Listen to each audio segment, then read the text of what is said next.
Imagine this. You send an email that feels perfectly fine to you. Clear, simple, direct. But the reply you receive is distant, short, maybe even irritated.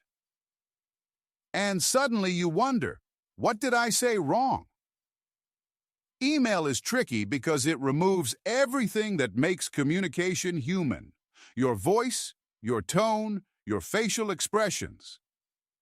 It means that even small mistakes can sound bigger, colder, or more emotional than you intended. Today, we're going to explore the most common email mistakes people make, why they happen, and how you can avoid them using clear professional communication. Let's start with a story, one that happens in offices every single day. A colleague named David wrote this message to his team. "Why didn't anyone update the file? I've been waiting." He didn't mean to sound angry. He was simply confused, but without tone of voice, his question looked like frustration.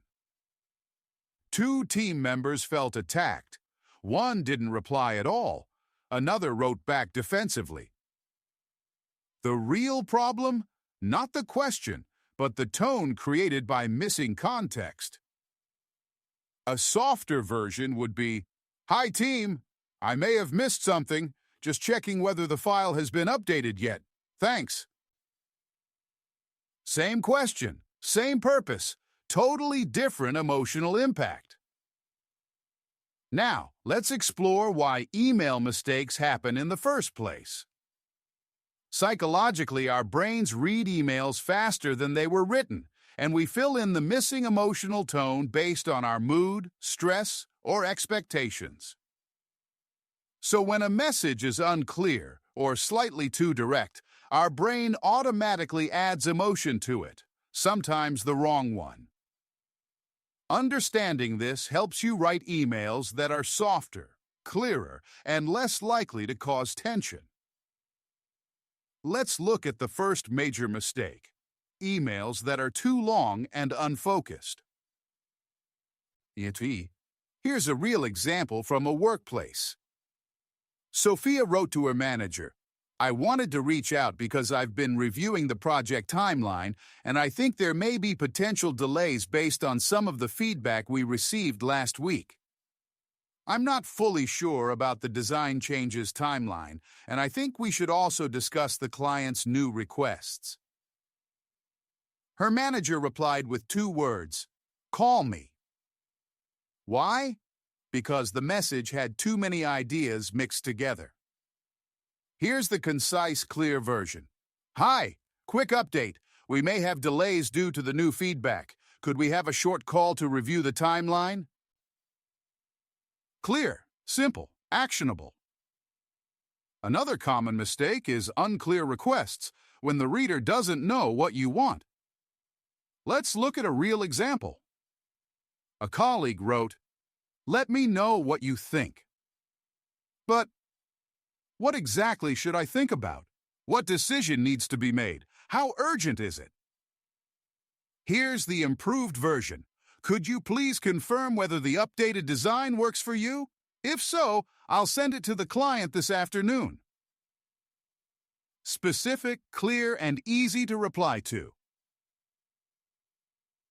Let's look at another mistake: emotional or reactive emails. We've all been there.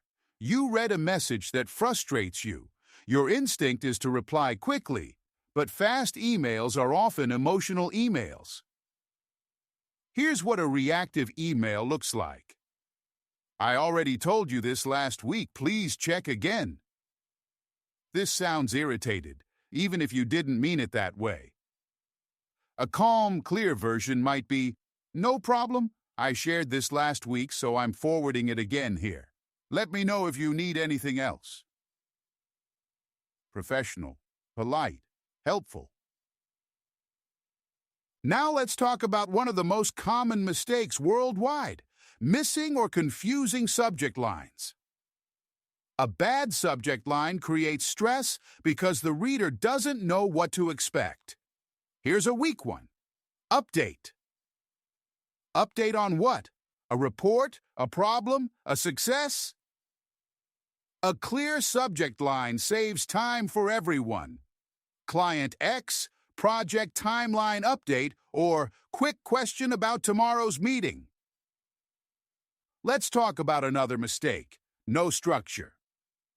Some emails are just one long block of text, no paragraphs, no breaks, no visual breathing room. When an email looks difficult, people avoid reading it. The solution? Short paragraphs, line breaks, 2 or 3 key points. Here's an example. Unstructured. Hi, I spoke to the client and they mentioned that the delivery date may need to be changed, and also they want to confirm the budget, so can you check with finance, and also if we can move the meeting to Thursday, let me know. Structured. Hi, quick update. The client may change the delivery date. They want to confirm the budget. Could we move the meeting to Thursday? Thanks. Much easier to read. Here's another common mistake: forgetting to attach the file. We've all done it. Here's how people often write, "Sorry, forgot this." A clearer, friendlier version is, "My apologies, I forgot to attach the file in my previous email. It's included here. Thanks for your patience." Finally, one of the biggest mistakes: no clear action or next step. People need to know what to do after reading your message. If they don't, the email sits unanswered. Here's an example. Vague. Let me know if this works. Clear. Could you please confirm by 3 p.m. today if the new timeline works for you? Specific questions create faster responses.